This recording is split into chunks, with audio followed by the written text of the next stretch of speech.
Mereka marah, nggak terima karena dasarnya nggak punya ilmu. Akhirnya dituduhlah santri-santri Aswaja ini seperti Ustadz Sani Uye, Gus Sani Uye ini wujud dajjal, pendusta. Ini.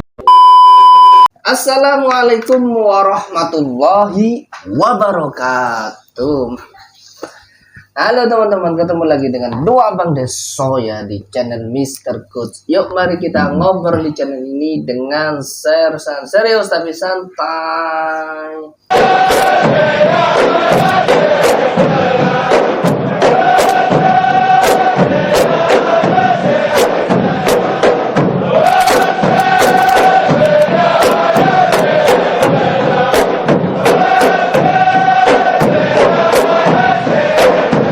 Jujur, walaupun saya nggak suka sama Saudi, tapi jujur musiknya enak ya tadi ya.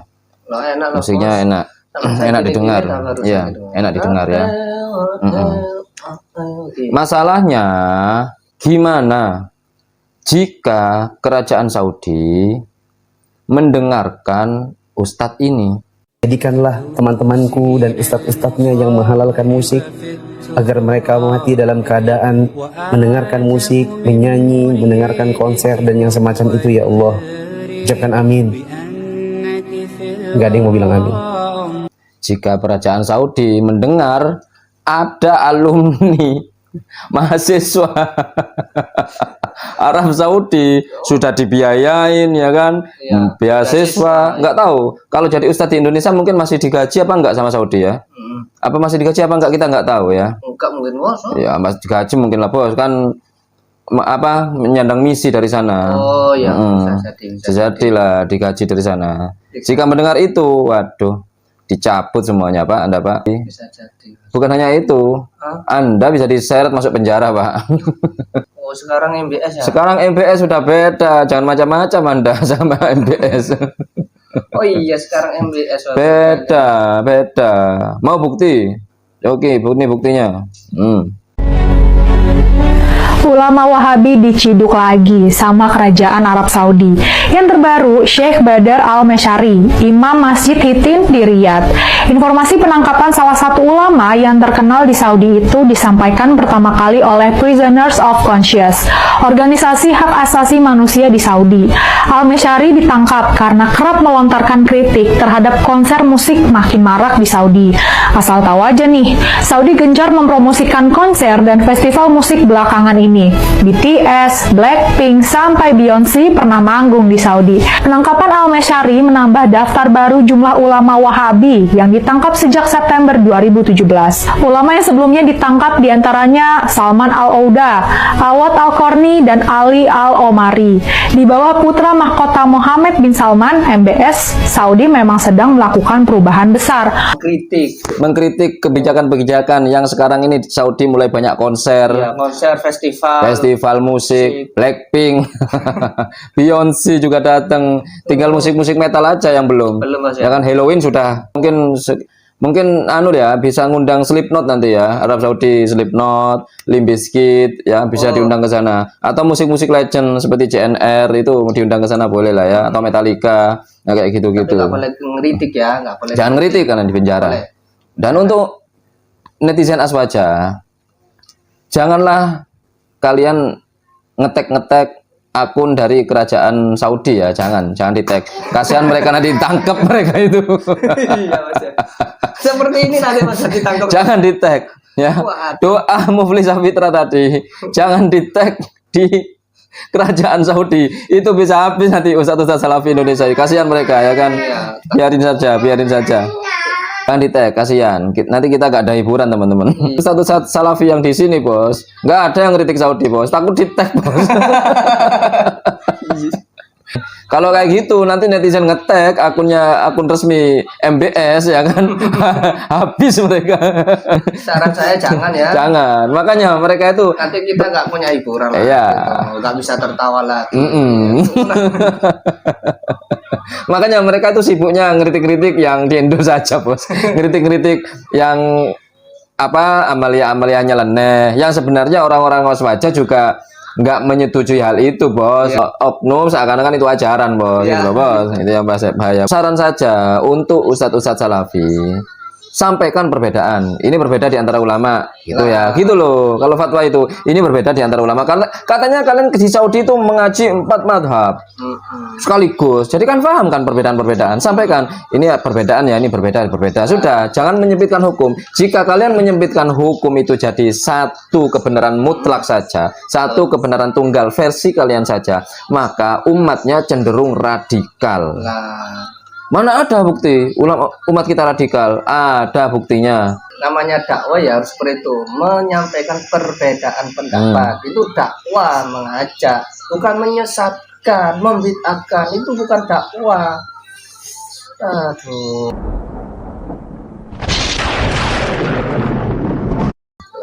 Kita baca ya. Tanpa merasa berdosa, dengan mudahnya dia mengatakan Ustadz Salafiyah dengan sutat. Apa ini lagi, Bos? Teringat ucapan Zulkifli bahwasanya tidak ada yang mencela dai-dai Salafiyah kecuali kalangan Syiah. Waduh. Dianggap sih aswaja itu. Ustadz Sani, Gosani dikatakan Syiah.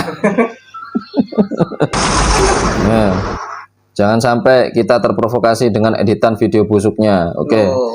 Ini salah satu hasil didikan mereka yang hanya bersandar pada satu kebenaran mutlak.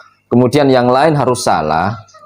Jadi ketika orang lain yang disalahkan ini mengcounter balik, mereka marah, nggak terima karena dasarnya nggak punya ilmu. Akhirnya dituduhlah santri-santri aswaja ini seperti Ustadz Sani Uye, Gosani Uye ini wujud dajjal, pendusta. Ini Allah, bahaya ya itu. kan? Parah lagi, ngeri sudah. Ngeri.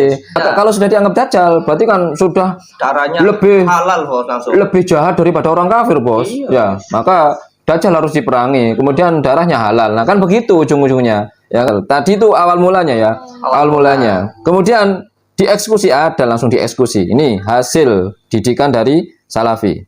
Salah fatal dalam memahami dalil sahih. Terduga murid awam aliran penyimpang Wahabi Salafi nekat melakukan pembacokan terhadap tokoh masyarakat dan keluarganya. Berikut ulasan lengkapnya. Kompas.com. Jagat Maya Indonesia kembali dihebohkan oleh beredarnya kabar tidak mengenakan tentang aksi brutal oknum terduga aliran menyimpang Wahabi Salafi. Menurut informasi yang beredar, salah seorang tokoh masyarakat berpengaruh di Kabupaten Indramayu, Jawa Barat, mengalami luka serius akibat bacokan salah satu oknum terduga Wahabi Salafi. Tindakan tidak biadab ini Membacok imam sholat, ia beranggapan bahwa mengeraskan dzikir wirid itu bid'ah. Wah, ini. Ya kan? Ini hasil dari ajarannya, ya kan? Ya.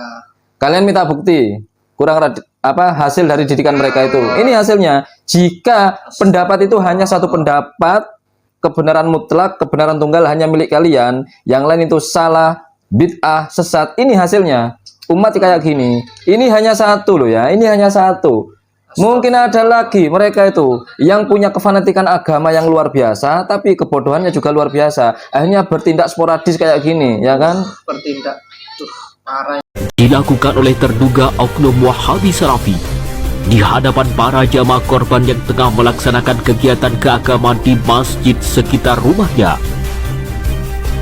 Tidak sampai di situ, istri korban yang tengah berada di rumah turut menjadi korban aksi brutal oknum terduga Wahabi Salafi. Loh, tidak hanya kiainya, istrinya. Iya, sama istrinya, keluarganya, Bos. Ya Allah.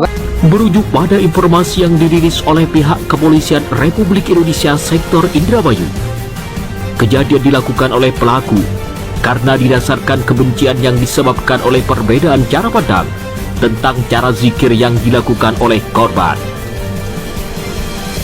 Dalam pandangan pelaku, oknum terduga Wahabi Salafi ini, sang korban dianggap salah fatal dan menyimpang dari syariat Islam lantaran melakukan perbuatan yang tidak pernah dicontohkan dalam syariat Islam. Dengan alasannya Ini salah satu penyebab masyarakat itu tidak menyukai kalian, Salafi Wahabi. Ini juga salah satu penyebab, mumpung belum banyak. lah itu tuh, Bos. Jika banyak SDM aki jongkok kayak gini, SDM rendah, orang-orang zong kayak gini ya, orang-orang kosong yang otaknya, fanatik agama luar biasa, ilmu zong, otak buntu kayak gini. Mumpung belum banyak, ya kayak gitu akhirnya dibubarkan kayak gitu. Karena membaca kayak gini-gini, berita-berita kayak gini nih, bos ya. Seperti ini bos, Nah. baik ya dibubarkan aja. Ya kan? Takutnya lah apa ya menjadi penyakit masyarakat kan bahaya dong. Bos. Iya bahaya, soalnya itu satu pendapat harus mereka saja yang benar itu loh. Padahal Itu susah. itu banyak pendapat, ada yang dikeraskan, ada yang tidak dikeraskan kan ada loh. Nah ini kalau cuma satu pendapat disampaikan, yang satunya disembunyikan, ya ini jadinya ya. Kalau ini yang kocak ini. Dalil, katanya nggak ada dalilnya. Sini sih, kata aja. Gimana Pak?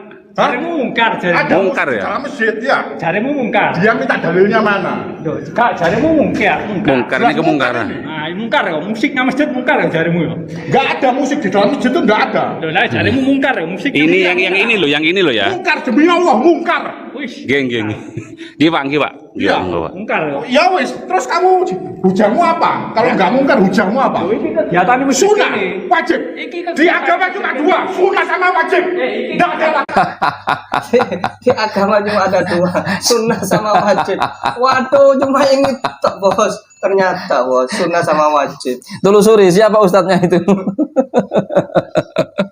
Ya Siapa Allah. dia ikut di majelis mana dia itu? Main hadroh. Hukum itu hanya ada dua, sunnah atau wajib, mubah, makruh apa nggak ada. Ya Allah. Ini kelakuan kopla mereka ya, orang-orang kosong ya. Ilmu kosong, otak kosong, nafsu aja gede ya kan. Allah. Wahabi ngamuk-ngamuk, larang main hadroh di masjid, bikin pusing. Ya Allah, padahal sholawat itu ya, sholawat. Ini masjid bukan masjid dia loh ya. Dia Pendatang. lewat ya, kebetulan lewat di masjid. Sholat. Bukan masjid komplek tempat dia tinggal, bukan. Ini lewat, dia itu lewat di mana gitu ya. Ya. Kebetulan dengar ada hadroan di dalam masjid, langsung datang dia. Ya kan, makanya harus dibatasi lah pergerakan-pergerakan salafi ini karena apa ya? Bahaya, Bos, kalau- Sebenarnya baik, bos. Ya, baik sebenarnya. Saya akui baik mereka itu orang-orang baik ya kan.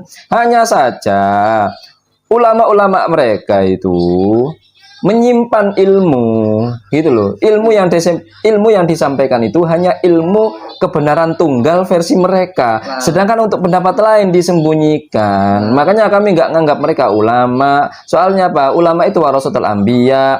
Anbiya itu sifatnya ada 4, siddiq, amanat, tabligh, fatona. Siddiq jujur, benar. Jujur sudah ini perbedaan pendapat ini gitu. Siddiq. Amanah ya harus amanah. Apa yang diketahui, perbedaan harus disampaikan. Amanah. Jangan Tabligh disembunyikan. harus menyampaikan, tabligh harus menyampaikan gitu loh. Jangan disembunyikan. Ya kan? Nah, iya. Apakah itu tabligh kemudian fatona, cerdas bos. Nah kalau kalian memang nggak tahu perbedaan pendapat antar ulama ini, berarti kalian masih belum fatona. Jangan jadi ulama dulu gitu loh. Kalau hanya masih mengetahui satu hukum saja, versi madhab kalian saja, jangan jadi ulama dulu gitu loh. Karena masih belum fatona, belum cerdas. Apalagi terus kalau nggak cerdas, apa yang mau ditabligh?